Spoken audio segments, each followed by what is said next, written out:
you just think that all of the same bliss and romance that you feel when you're dating and you're courting each other, that somehow that's just going to immediately translate. And what I learned very quickly about myself, reflecting back, is really kind of how selfish I was.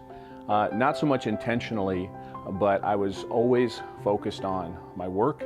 I was always focused on doing the things that I like to do, and a lot of times I didn't invite Beth to be part of those activities. I started to realize that was a problem when there might have been 2, 3, 4 days that we would go along and really not talk. And so pretty soon you just start to get a little bit disconnected. I always thought, you know, in preparing for marriage, being married, my number one job was to be a provider.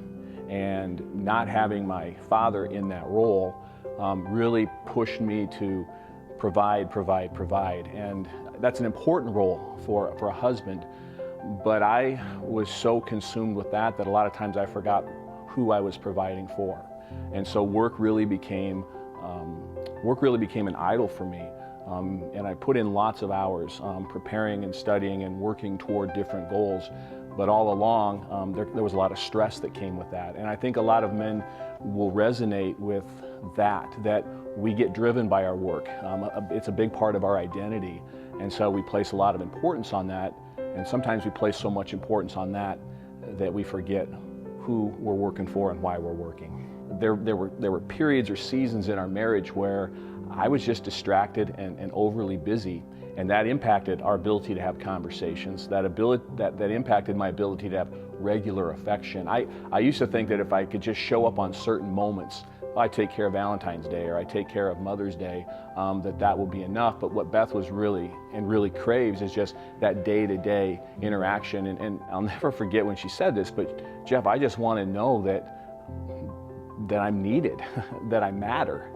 And that's really, when you hear words like that come from your wife, you know it's time to make some course corrections. This can be, for me to understand what Beth needs, and what I would say to anybody who wants to know what their spouse needs, you may have to be prepared to hear some painful things, because it starts with an ask. It starts with, what do you need? And probably just as importantly, where am I not meeting what you need? And then have a kind of unoffendable heart where you're willing, and they know it, that your spouse or Beth knows it's safe to tell me without me getting frustrated or defensive. There was a time when Beth said that she really felt that her emotional needs were better met with some of her girlfriends in conversation than they were with me.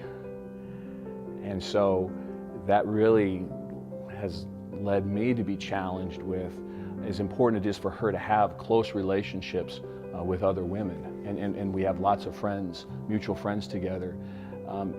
It's critical in our marriage that the first person that she would want to communicate and want to be heard would be with me. And for her to have the courage to communicate that to me really moved my heart, and really has helped set the direction for the kind of husband that I want to be as we head into the next 20 years of our marriage. I think Sunnybrook has done a really good job of being aware of supporting people where they are. And so for men in particular, we have a Men of Valor ministry, which really encourages men to reject passivity, to take an active role in leading in their families. And so to be around a group of men who are seriously talking about, how do I become a stronger husband? How do I become a more present father? We're all dealing with the same struggles that come in life and all of the challenges and things that can pull us. But when we're doing that together, when we're battling together, that's sort of the mentality that this ministry takes, it's very encouraging, and it's very equipping. And we challenge our men of valor, let's be the leaders in this. Let's be the first ones on the front lines to fight for marriages, not only our own, but for everyone else's as well.